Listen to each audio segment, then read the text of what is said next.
Chapter 3, Learning to Survive. That night, Buck faced the great problem of sleeping. The tent, lit by a candle, glowed warmly. Everything around them was white and snowy. When Buck entered the tent, thinking it was a normal thing to do, Perrault and Francois yelled at him and threw things at him until he ran away, angry and embarrassed, back into the cold.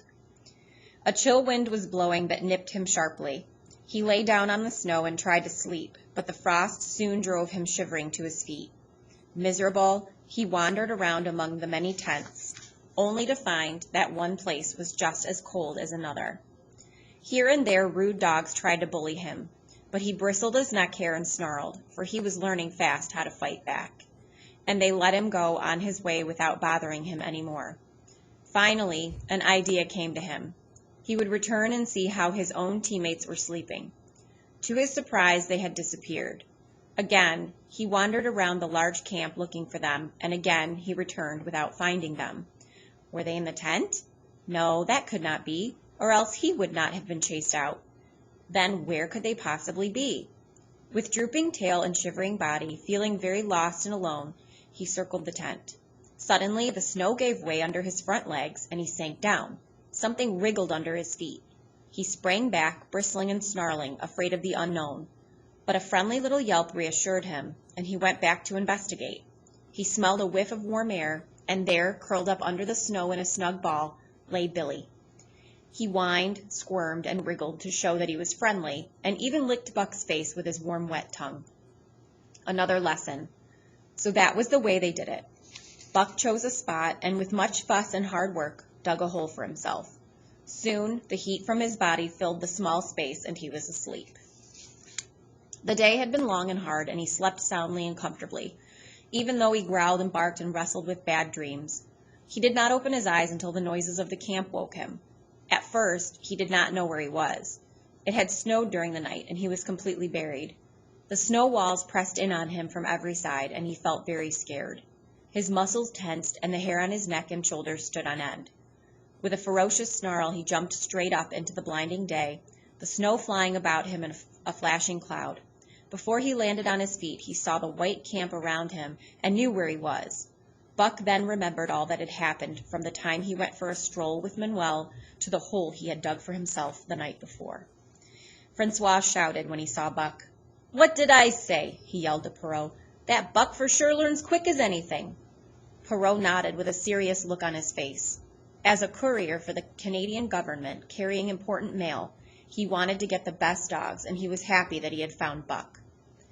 3 more Huskies were added to the team in less than an hour, making a total of 9, and in 15 minutes they were all in harness and swinging up the trail toward the Dye Canyon. Buck was glad to be gone, and even though the work was hard, he found that he did not mind it. He was surprised at the team's eagerness, and even more surprised at the change that had come over Dave and Solex. They were like new dogs, completely altered by the harness. They were not quiet and solitary anymore. They were alert and active, anxious that the work should go well, and angry with anything that slowed their work. The hard work seemed to be the only thing that made them happy. Dave was the wheeler or sled dog. Pulling in front of him was Buck. Then came Solex. The rest of the team was ahead of them in single file, all the way to the leader, who was Spitz. Buck had been placed between Dave and Solex, so he could learn from the 2 older dogs. Buck was a good student, and they were good teachers, never letting Buck make a mistake for long. Dave was fair and very wise. Once, during a brief stop, Buck got tangled in the ropes and delayed the start. Dave and Solex became very angry with him, and Buck took care to keep clear of the ropes afterward.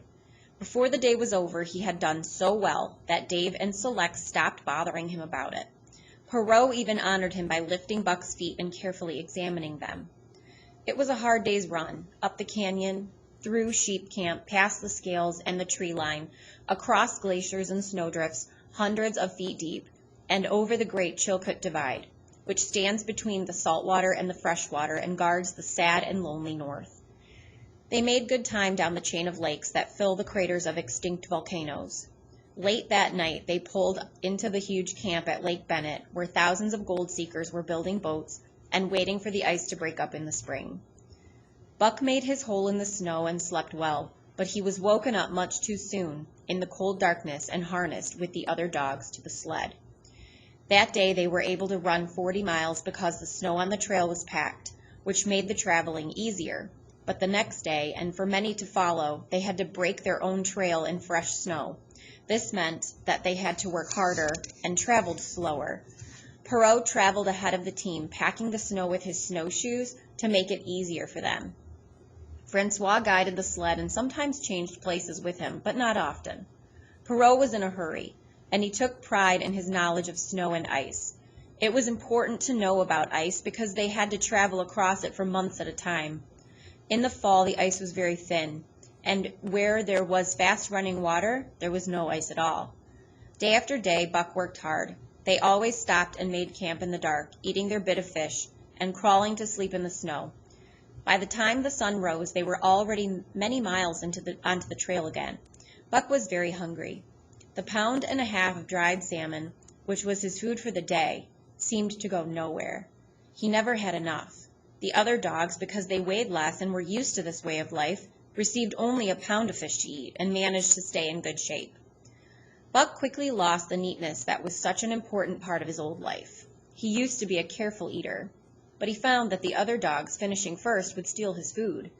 There was no way to defend it. While he was chasing away 2 or 3, others would eat his food. So he ate as fast as they did, and he was often so hungry that he would steal food from any dogs that ate slower. He watched and learned. When he saw Pike, one of the new dogs, who was a clever thief, steal a slice of bacon when Perrault's back was turned, Buck did the same thing the next day and got away with the whole chunk. Perrault was very angry but did not suspect Buck, while Dub, an awkward dog who was always getting caught, was punished for it. This first theft made Buck able to survive in the north. It showed that he could adapt, which was very important. It also showed that he didn't care anymore about stealing. There was no other choice for Buck in this cold and difficult place. He did not steal because he liked to do it, but because he was hungry. And he stole things carefully and secretly because he did not want to be punished. He changed quickly. His muscles became hard as iron, and he was able to ignore ordinary pain. He could eat anything. His body would turn any food into energy to toughen and strengthen his muscles. His senses of sight and scent became very keen, and his hearing became so sharp that in his sleep he could hear the quietest sound and know exactly what it was. He learned to bite the ice out with his teeth when it collected between his toes. When he was thirsty, if there was a layer of ice over the water hole, he would break it by standing on his hind legs and then coming down and smashing the ice with his front legs. He could even predict the weather just by smelling the air. Buck did not learn only by experience. Instincts he did not even know he had became active in him. He felt like he could remember when wild dogs ran in packs through the forest and hunted their own food. When he fought with the other dogs, he felt like one of his ancestors fighting.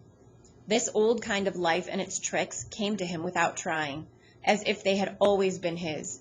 And when, on cold nights, he pointed his nose at a star and howled long like a wolf, it felt like one of his ancestors was howling through the centuries, and through him. His voice was their voice.